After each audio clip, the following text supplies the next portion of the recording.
I'm Candice Felice. In this Community Life in Northeast Georgia featured podcast, Nora Mill Granary is an operational grist mill sitting alongside the Chattahoochee River in the foothills of the North Georgia mountains. The millstone grinds and produces many corn and wheat-based products such as grits, cornmeal, pancake and waffle mixes, along with many other complementary products.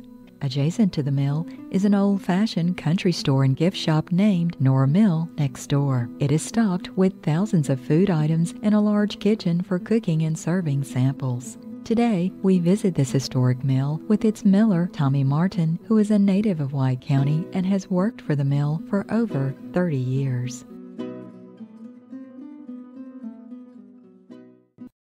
Tommy, thank you for taking the time out on this gorgeous day to speak with us. Oh, you're quite welcome. Thank you for coming. I've been milling here since 1989, and some of the facts and some of the things that I'm going to be telling you are just stories that were told to me, handed down from generation to generation, and there's some documented evidence of a lot of the things that's taken place that I'll be sharing with you. I want to go back to when this was just Cherokee Nation.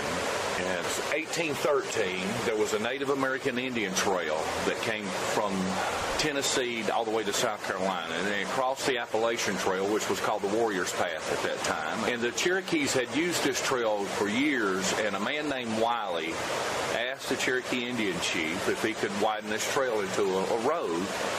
And the Cherokees gave him permission, and it went from the Tugelo River in Toccoa all the way to Marysville, Tennessee. And it was a toll road. It was in 1815. It cost you 6 1/4 cents to ride it on horseback. And there was a lot of trade going on, and what made it so fascinating is the fact that the Battle of 1812 was happening, and the Mississippi River and the Ohio River was treacherous because of Tecumseh rallying all the Indians to fight against the Americans with the British. So this was a very healthy trade route coming from the ocean up the Savannah to the Tugelo, up this trail right into the heart of Tennessee. And then the clan of Indians that were here saw all the traffic on this little road and decided to do a land swap west of the Mississippi. And this was all made into Habersham County. There's like 7 counties now that used to be Habersham County. And there was families from South Carolina that came into the wilderness for the first times, and one of the gentlemen was named Daniel Brown. And the Indians that did not want to leave didn't have to leave, and there was still Indians living here. And he purchased 2,000 acres right here for $200, I was told, for a penny an acre, and built the first mill here. It was a sawmill for years, and then he put a grist mill in. And it's part of the little granary store that we have here. And the store, parts of the old hand-hewn lumber are still underneath where the actual old Daniel Brown's mill is still under there.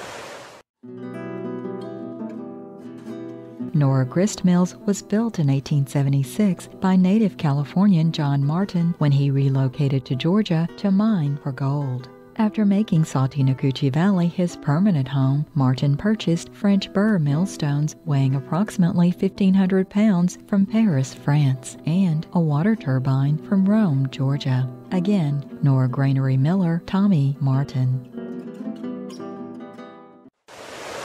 The stones came from France. They used them as ballast weights in the bottom of ships, brought them over, and then they took American granite and put them in the bottom of ships and took back to Europe. They didn't have that type of granite in Europe. So there was a lot of different trading taking place. But John built this, really did a good job building it up. And of course, he was up in his years when he did this, and it wasn't very long after that that he sold all this to Captain Nichols at the Indian Mound. Captain Nichols owned it for a very short time, and he sold all the property to a family named Honeycutt. And in 1902, Dr. Lamb Hardman moved from Commerce, Georgia here and bought all the property and named the mill Nora after his little sister that had passed away. And over the years, Lamb went on to become governor of the state of Georgia in the 20s. He started a huge dairy farm down here. There was a lot of different families that leased a mill from the Hardman family over the years. I know of Westmoreland's, Benton's, Tom Farmer, a man named Lewis. There was a lot of different people that came in and leased the building over the years and milled for the community.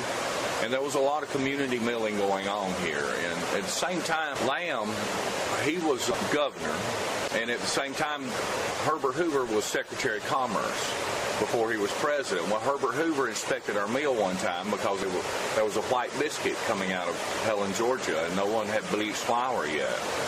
And he came down here to investigate, Herbert Hoover himself, and it was rice being ground on the roller mills in there, and it was rice flour.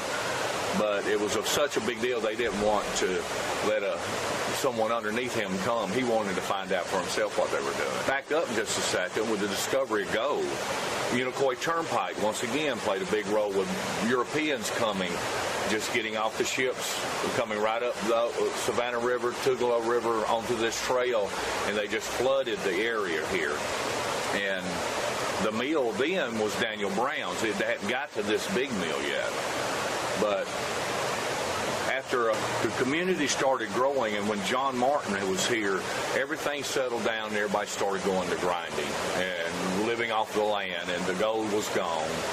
So there was a lot of milling taking place at that time. And there was farmers that would follow the year that would just be lined up waiting to get their turn to have their corn ground. These are still the actual 1876 French stones that we grind on.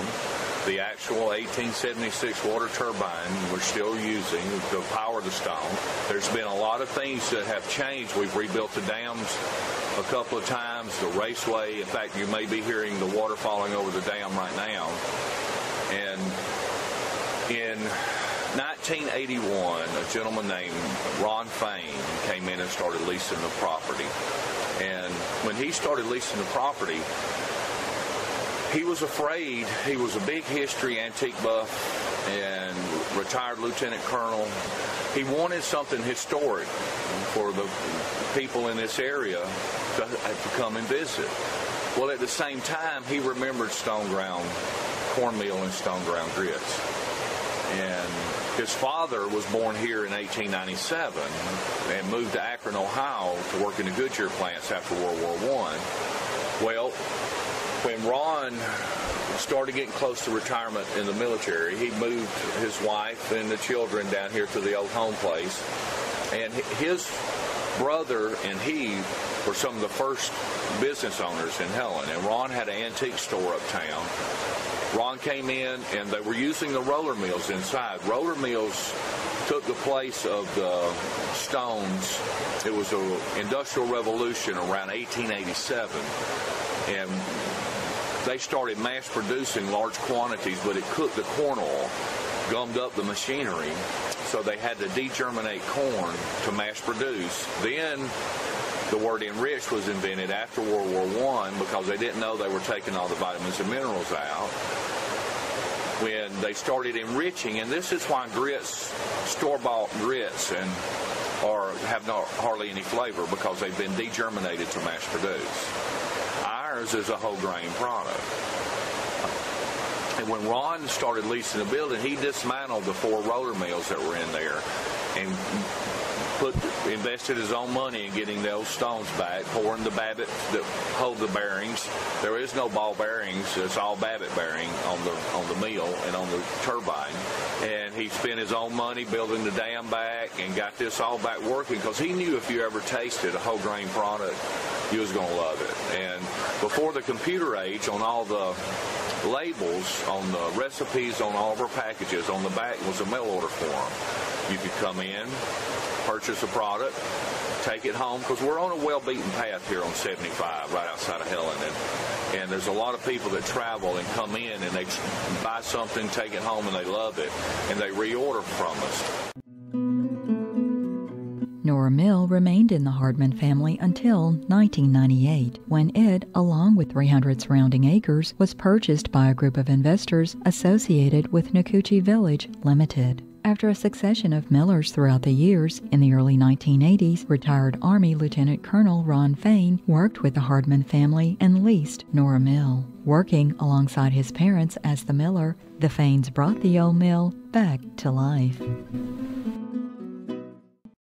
What started out, George and Betty Fain, Ron's brother, got the old store part going for Grandma Fain. Ron got the old mill going for Grandpa to give them something to do in their latter years, because Grandpa lived to be 94.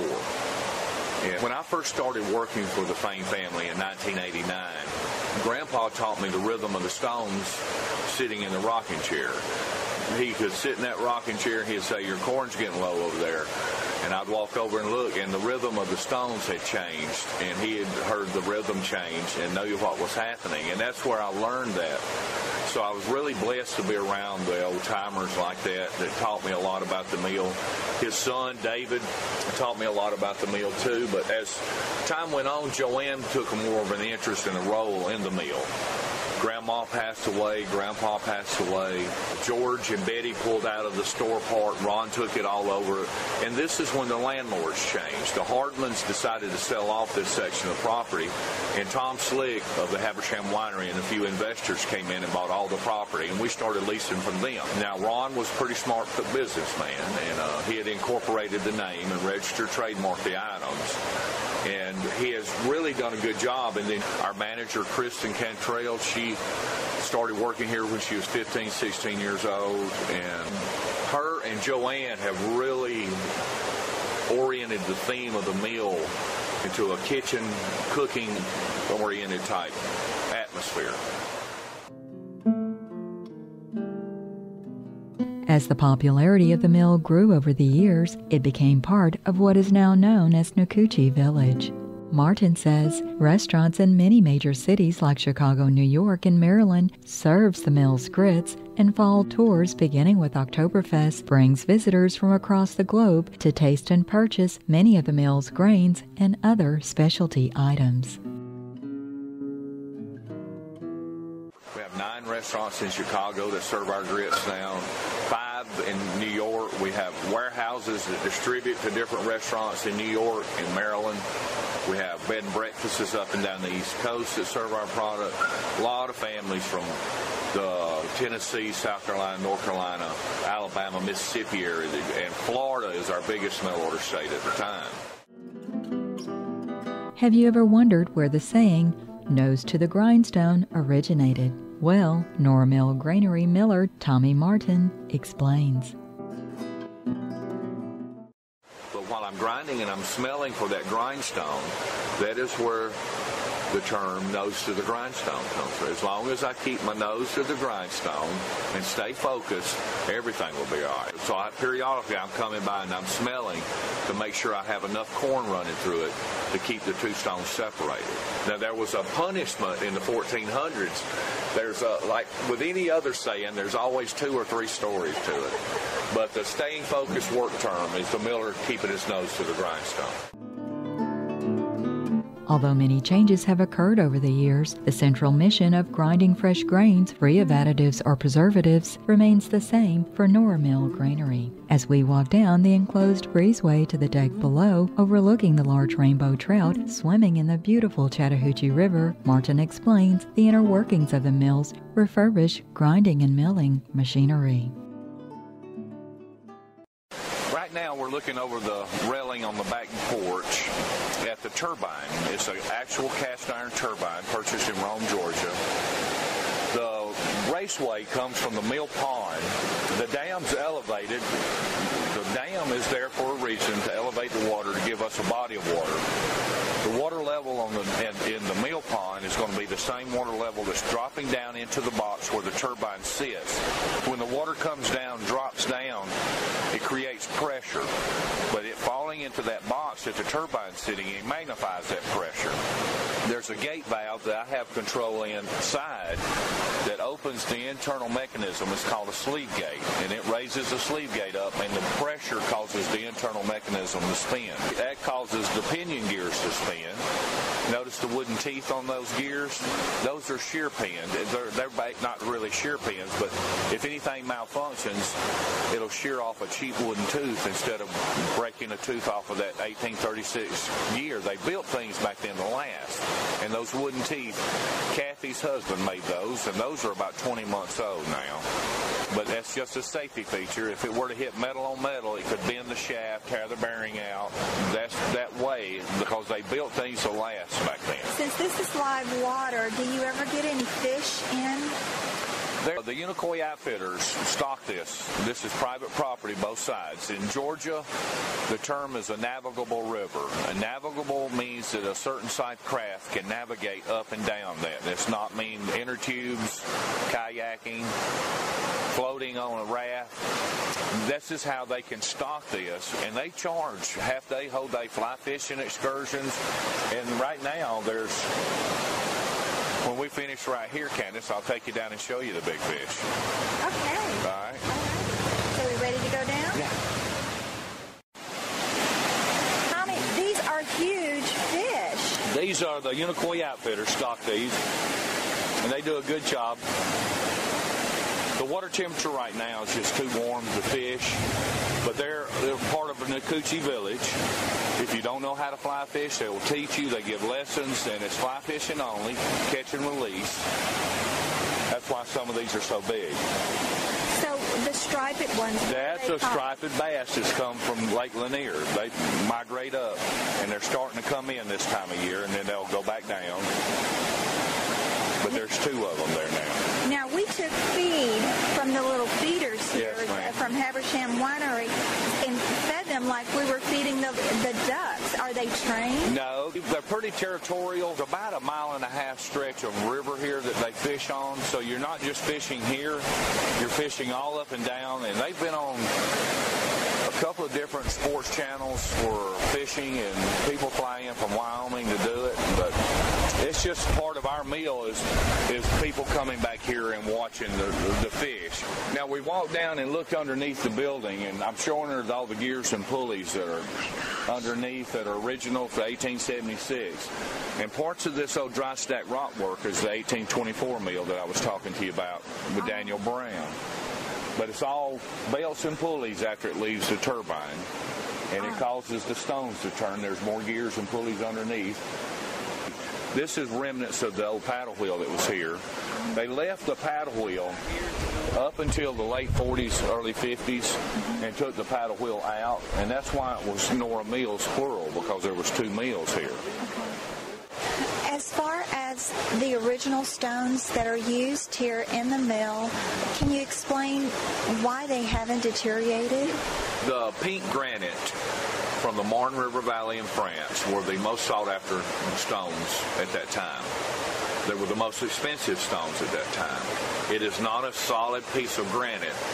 The granite that it is has minute particles of quartz in it, and it remains porous. And it keeps the stones cooler. When I drop my runner stone down on top of the bed stone, there's furrow grooves cut into the stones on the bottom and on the top stone that the stone never actually touch. You never want the 2 stones to rub together. And when it gets real close, it stays cool, and it remains, all your nutrients stay in your cornmeal, in your flour. You know, it's amazing how the old-timers knew this, but really didn't know it. They just knew that it was better if you didn't let it get hot. That was the problem with the roller mills, is that they gummed up the machinery, got so hot, grinding so fast that it cooked the corn oil.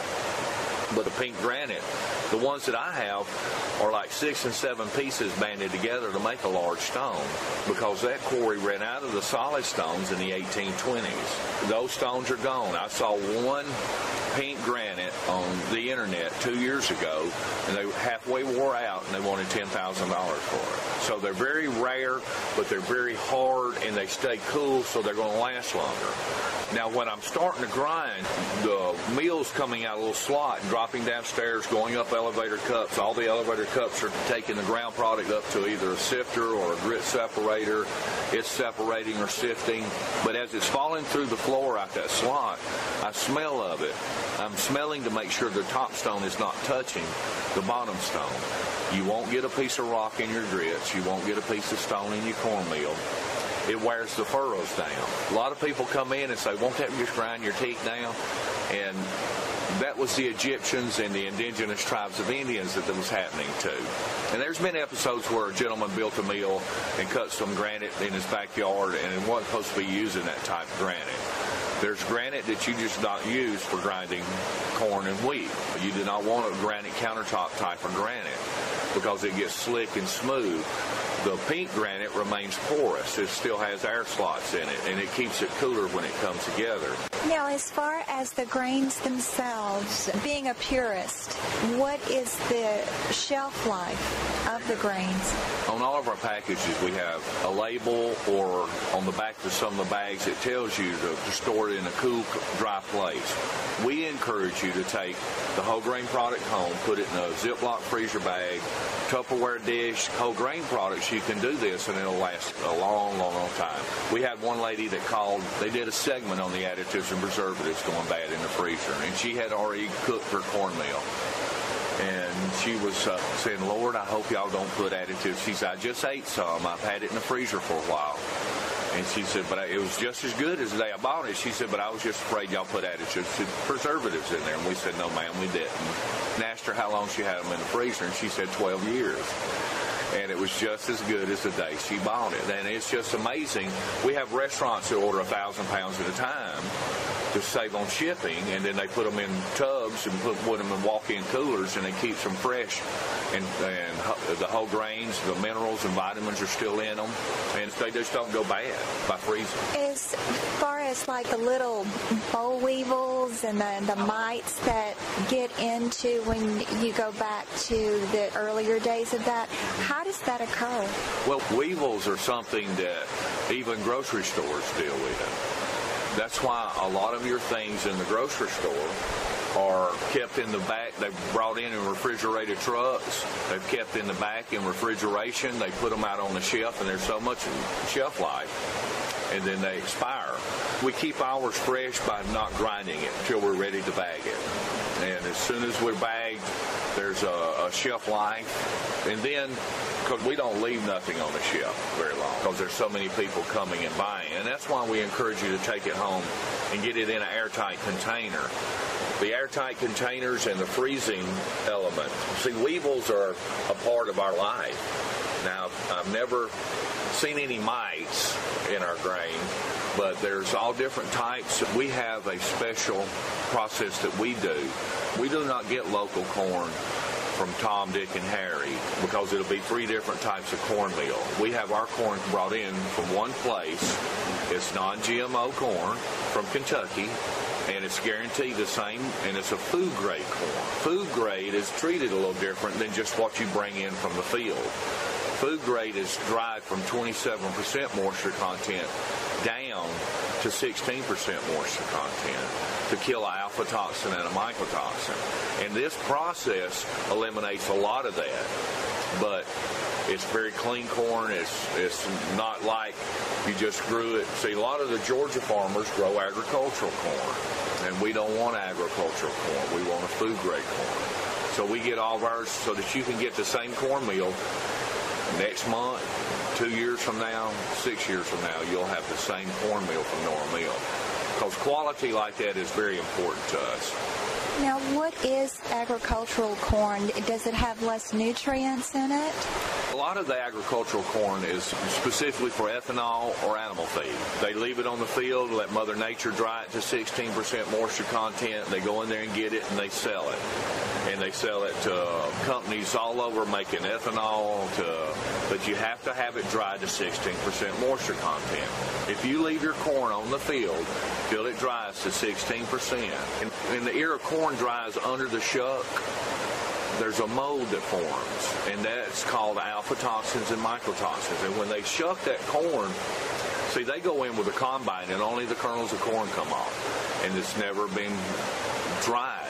And that's why food grade is taken and dried. But most of your agricultural corn, they grow a type of corn that's going to get as many bushels per acre as they can possibly get, because they're not interested in doing it for health or for food grade.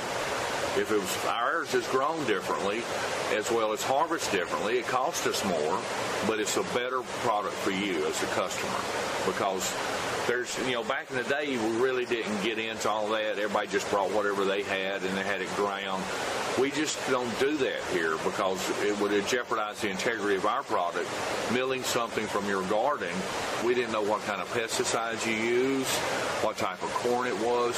See, back in the old days, the farmers used to shuck the corn, left it on the cob, and stored it in the barns on the cob, and that would dry and kill the aflatoxins and the mycotoxins. Even though they didn't know that's what they was doing, it was still beneficial for human consumption then.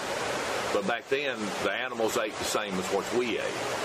But it's just, there's just so many different types of corn going around right now. And ours is a dent corn, yellow dent and white dent. And it's some of the best corn for food products that you can get. So what you find typically in the grocery store, what would that be? Would it be commercial or what you purchase? I'm not sure what type of corn they would use, because I've never worked for them. Do you do wheat processing as well? When I first started here in '89, we did wheat, rye, buckwheat, and corn. The supply and demand, we have grown so much that we have our wheat brought in fresh, our rye brought in fresh, and our buckwheat brought in fresh. We only do corn here now. But all the other products are fresh and fresh ground, because we want you to have the best wholesome products you can get. They're just not done here. For customers who would like to have a multi-grain product, do you have those as well? Sure. We have what's called a Chattahoochee cereal, and it's a hot cereal. There's a 10-grain cereal, and there's multi-different types of grains, seeds, triticale, flaxseed, a lot of oats, cracked wheat, all mixed together to make a wonderful hot cereal. We have a 3-grain pancake mix. It's a very healthy pancake, if you believe in that. But it's my personal favorite, the 3-grain is, as far as pancakes go. And it's a very popular seller. We'll have sample grits cooked, and it's Pioneer's porridge. And Pioneer's porridge is cracked wheat rice, yellow and white grits all mixed together. The instructions are on the back on all of our packages that we sell. And it's a very popular item. Kathy's back here cooking cornbread, and we'll have just enough for you to taste. But there's all different types of multi-grain products here. Tommy, thanks so much for sharing all of this wonderful history and this beautiful day with us. Well, thank you, Candice, and I hope everybody has a great day. Today I've been speaking with Tommy Martin. He is the miller here at Nora Grist Mill in Helen, Georgia. If you'd like to find out more information on the Nora Grist Mill, you can go to noramill.com.